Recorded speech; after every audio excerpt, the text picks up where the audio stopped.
Hello, my name is Wells, and you're watching Do Things Wells. Today we're back working on the 4500 DT. Last time we did the brakes, and I didn't get a chance to show you how to adjust them, and so we'll get to that today. So the first thing we're going to set is the brake free play, which is done by the adjusting rod underneath on both sides, and it should be 1 3/8 inch, 1 3/4 according to the book. So this is what we mean by the free play. Is here is how much you actually push the pedal down before it starts to engage the brakes.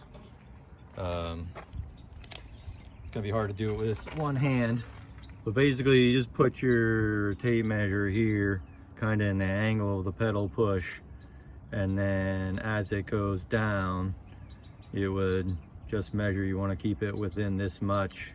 Obviously that would be going down. I think I can get something to stand here to help us to do that. So you basically just hold the brake lever here, and then you just kind of balance it and push. So we're like right at 1.5 inches-ish. Obviously I'm just kind of holding this here, guiding it, but we're right around in there. You're supposed to do them individually. So this one's actually going to catch before the other side.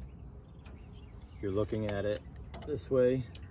This one kind of comes down, but the reason is because that side has a little bit bend in the rod, and so it actually pulls a little bit differently. To make that adjustment, I got a screwdriver here to point. The turnbuckle is right here, and then you would just lock in your locking nut here. So that's on the right hand side.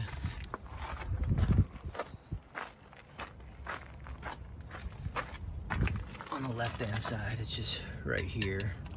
It looks like it's connected, sorry, to the clutch pedal, but it's actually just a through rod right here coming through. It shares the rod with there, so when the brake pedal pushes, then it does the actuator back here. You can kind of tell it's bent a little bit. So then when you set that, that's only part of it. Then you want the important part is actually make the brakes engage evenly. Oh, another part that's in the book, it says to make sure the parking brake grabs on the 5th or 6th paw right here. So set that good, and then it won't go anywhere. I'm fortunate where we are, we have plenty of hills, so it's easy to set. So one of the things I do to make sure that the brakes are set even, I got gravel here, you can, put it in higher gear and go a little bit and push the brakes when it's got the clasps together, and see which wheel skids first, basically, and then you can loosen or tighten up down here as needed to get them equal. Or like I have a steep hill right here. I don't know if it shows on the camera, but it's pretty steep. And I just kind of start down the hill in the gear and then push the brakes on, and whichever one skids on the grass, which is pretty easy. Actually, when I set it, it was sprinkling out, which made it even easier. You would just slide down the hill.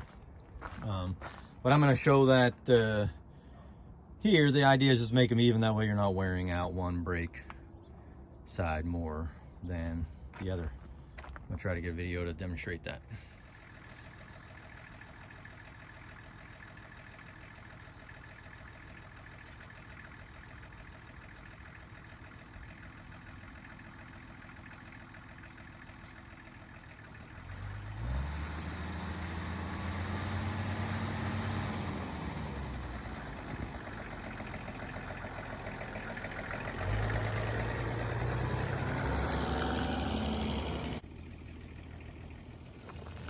That little demonstration makes it seem like it's easy, but it actually took me quite a few times to adjust that.